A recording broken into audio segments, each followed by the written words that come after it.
Okay, so we're at Module 4, and Module 4 is all about considering not only how we can utilize policy approaches to address health disparities, but to kind of think about how we can develop personal power to enable us as individuals as well as the profession so that we can move agendas forward. So it's important to discuss what health disparities are. And we've already kind of talked about this a bit, but we know that this is issues that predispose some folks to having some health issues. And those health issues cause disparities amongst people based on gender and based on race. Additionally, we know that socioeconomic status also provides a determination of health. So socioeconomic status, English language proficiency, and insurance status, all of those impact health disparities in terms of how we garner health as well as how we utilize and communicate with providers and our ability to access health. So we are all aware that health inequity in the U.S. continues to be a problem for racial and ethnic groups and those included in low-income populations. But what adds to the problem is also lack of access. So health equity and access almost go together. So in order to attain the highest level of health for all people, we have to ensure that there is optimal opportunity for health care to be attained. And so in looking at that, we know that nurses can provide many avenues to not only highlight these issues, but also to come up with solutions. So we know that healthcare safety nets have provided some comprehensive patient-centered quality care to those that are low income, those individuals that are underinsured or don't have insurance at all. And some of the policy approaches that has resulted in these safety net programs, of course, is the Affordable Care Act. And so researchers have estimated that there's a 60% decrease in the number of uninsured women between the ages of 18 and 64 last year after the implementation of ACA. And so some of those nurse-led implementations included the nurse-family partnerships. This was an evidence-based program that was designed to improve child health and development, as well as improve parental life. And so, again, this is all based on something that nurses could do. Now, Medicaid expansion has also been an opportunity that's been afforded through the Affordable Care Act.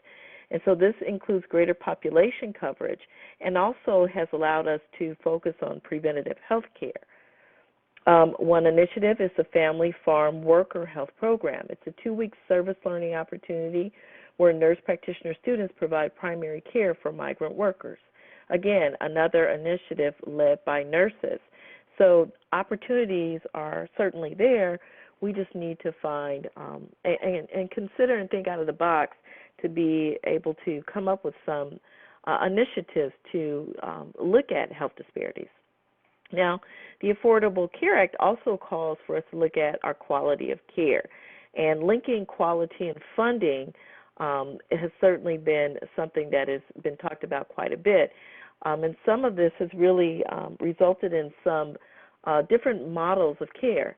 Now, the patient-centered medical home, or PCMH, we've noted that among Latino populations, those who had these PCMHs were more likely to receive preventative services. So there is funding that is available for the expansion and operation of some of these patient-centered medical homes. And some of that is really looked at through our community health centers. So the ACA has allocated at least $11 billion over 5 years for some of these operations and opportunities in community settings. So we have to consider, okay, we come up with these initiatives, how can we prove that they're working? So a couple of indicators for patient-centered care are patient engagement and patient activation. So engagement is about how providers work to include and empower those patients so that they can be partners in their own health care. And then activation is really all about the patient activating through their knowledge and their skill. And so we can assist by maybe coming up with strategies to ensure that engagement and activation is occurring. So we know that the level of patient activation has demonstrated positive association with positive outcomes when it comes to the management of chronic diseases. And this is important because we know that individuals that are prone to health disparities suffer from a lot of the effects of chronic diseases, particularly as they're not often managed very well. We know that low levels of patient activation are associated with higher healthcare costs. So this is another way that we can prove through policy or through research to inform policy choices by saying that we know that this is also going to drive costs for our healthcare system. So truthfully, the evaluation and reporting of these strategies helps inform these solutions to not only address social determinants, but also to provide venues for better patient outcomes as well as to drive policy. So knowing is one thing, but doing is something different. Even though we've known about these social determinants forever, how do we move toward action? Why are we as a profession somewhat paralyzed? And at what level do we want nurses to start doing something? Well, we're planting the seeds within our BSN students because we want you all to be able to make changes. So in order to do that, we have to look at the power dynamics. And as a new grad, I'm sure once you get into your clinical settings, you will see that there are power dynamics after you graduate. And so we want to look at the political perspective and as well as determine how we can start utilizing power in a more effective way. Now, some of our issues with power have been linked to the fact that we are pretty much a female-dominated profession. Thankfully, we are now being more diverse, and we are bringing more men into the profession. Now, the major problem with us being let me not call it a problem, but one of the major notations with us being a female-driven profession is that many women hold negative connotations when it comes to power, and we never really learn to use power constructively. Traditionally, women are expected to sometimes be a little more submissive, and I say that with a grain of salt, and because it's something that really gets under my skin.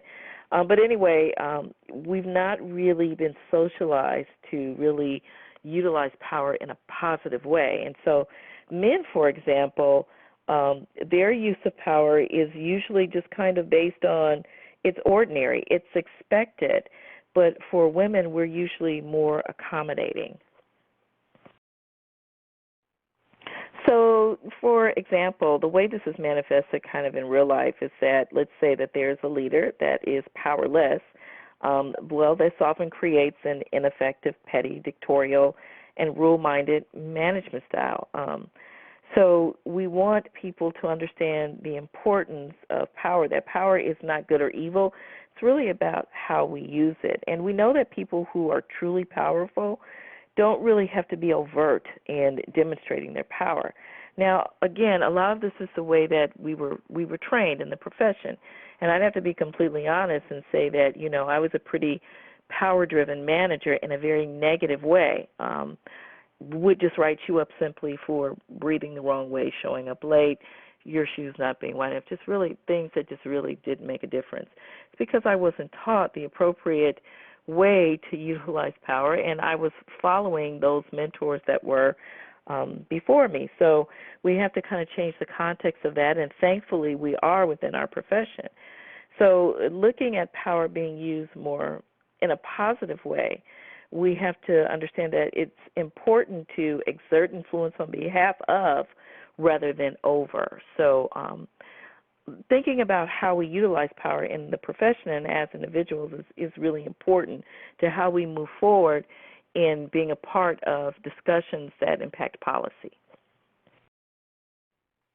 So Mind Tools in their classic work postulated that there are several sources of power that exist in order to exercise power. So there is referent power, which is the association with others. Just being around someone else who's powerful, you consider yourself powerful in some ways. And then there's legitimate power. This is really all aligned with position. And then there's being coercive about power. This is usually based on a source of fear. There's reward power, and this is where individuals have the ability to grant favors. And then there's expert power, and these are those individuals who derive their power simply from their knowledge or expertise. Now, charismatic power is individuals who derive their power from their personal characteristics, and informational powers are those individuals that have information that others may need. So we can see how these can be used in positive and negative ways, but the goal is to understand what the sources of power are and to be mindful in terms of how they can be used in a way that are going to be constructive. So in trying to move the power agenda forward, we have to understand what the authority power gap is, and it really includes a view of the gap that sometimes exists between a position of authority and those individuals that are staff or considered subordinates. And again, I don't like the term subordinates, but this is what your text uses. So the negative effect of a wide authority power gap is that organizational chaos may develop, and this would usually cause little productivity, and even it could have orders that would be questioned. So a very narrow authority power gap usually reinforces dependency as well. So bridging the authority power gap requires that we get to know and appreciate individuals for who they are. And if you remember at the beginning, I said everyone has a story, and that story is important to them. Being clear about organizational goals, demonstrating credibility by being truthful and honest, and then empowering those individuals that work along with you or work under you. So we know that a person or leaders are able to bridge the authority gap if the followers believe that the manager is really doing a good job, and not only doing a good job, but doing a good job on behalf of the entire unit, and that includes the employees, and that includes the patients. If the individuals believe that the organization has their best interest in mind. And so this has a lot to do with organizational culture as well, and that's really the belief in terms of how people are treated within a particular environment. And then if followers believe that leaders don't feel controlled, if individuals don't feel controlled by authority. Instead, people in general like to feel empowered, like to feel a part of, and like to have some say-so in their work settings. So bridging the authority power gap is really also requires the leader to be cognizant of how they're being perceived.